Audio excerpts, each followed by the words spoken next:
انسان کے ساتھ جو محبت کی تھی اس محبت کو برقرار رکھا اور خدا نے موسوی شریعت کے مطابق انہیں ایک لباس عطا کیا. لیکن وہ لباس جس دور سے یہ خاص لباس تھا وہ بھی خاص لباس ہے.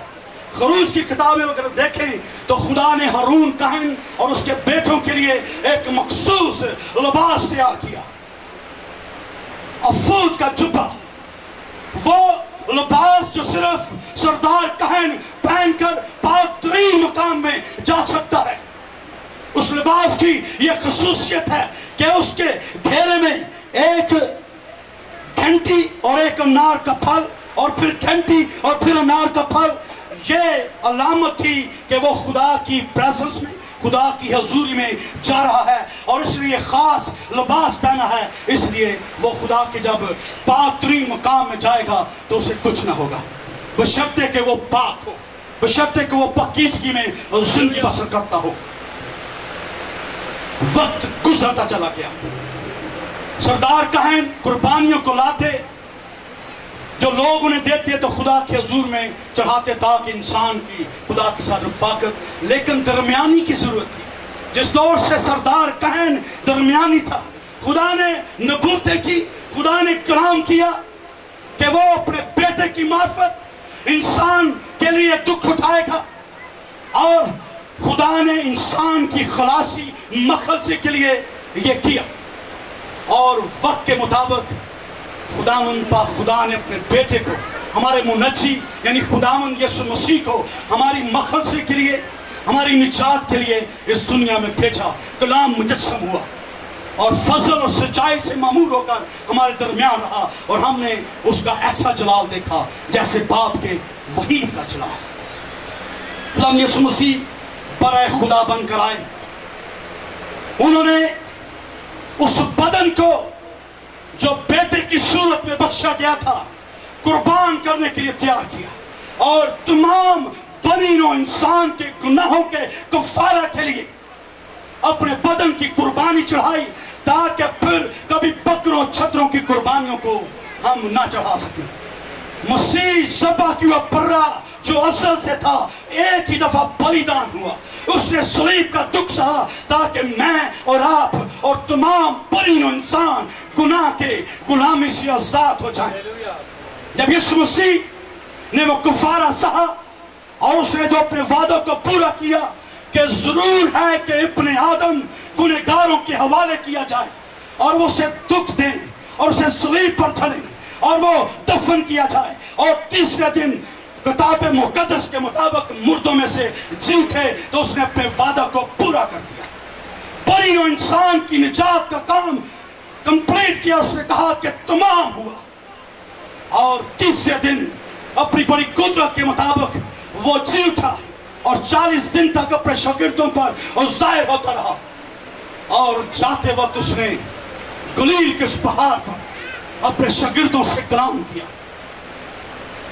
اگر ہم مضموع بائبل دیکھیں خدا نے کسی بھی جگہ کسی ممبر سے بات نہیں کی. خدا نے جب بھی کلام کیا ہے شاگردوں سے کلام کیا ہے. آج ہم بڑا فخر کرتے ہوئے کہتے ہیں ہم فلاں چرچ کے ممبر ہیں، ہم فلاں چرچ کے ممبر ہیں. ہمیں کہنا چاہیے کہ ہم فلاں کلیسیا سے ہیں لیکن ہم یسوع مسیح کے شاگرد ہیں. ہاللیلویا. کیونکہ اس نے کلام شاگردوں کے لیے کیا. اس نے شاگردوں سے کہا کہ تم جاؤ اور سب قوموں کو شاگرد بناؤ اور انہیں باپ اور بیٹے اور روح القدس کے نام سے بپتسمہ دو. اس نے شاگردوں سے کہا میں نے تمہیں اختیار دیا ہے، جاؤ سانپوں اور بچھوؤں کو کچلو اور دشمن کی ساری قدرت پر غالب آؤ. اس نے کہا میں اب سے ہمیشہ تک تمہارے ساتھ ہوں، یعنی شاگردوں کے ساتھ. یسوع مسیح نے آسمان پر جانے سے پہلے اپنے شاگردوں سے کہا لیکن جب تک عالم بالا سے تمہیں قوت کا لباس نہ ملے اسی شہر میں یعنی یروشلم میں ٹھہرے رہو. ضرورت اس بات کی تھی کہ وہ جو عدم سے لباس چھن گیا تھا اس کی بحالی ہو. وہ جو کہن کا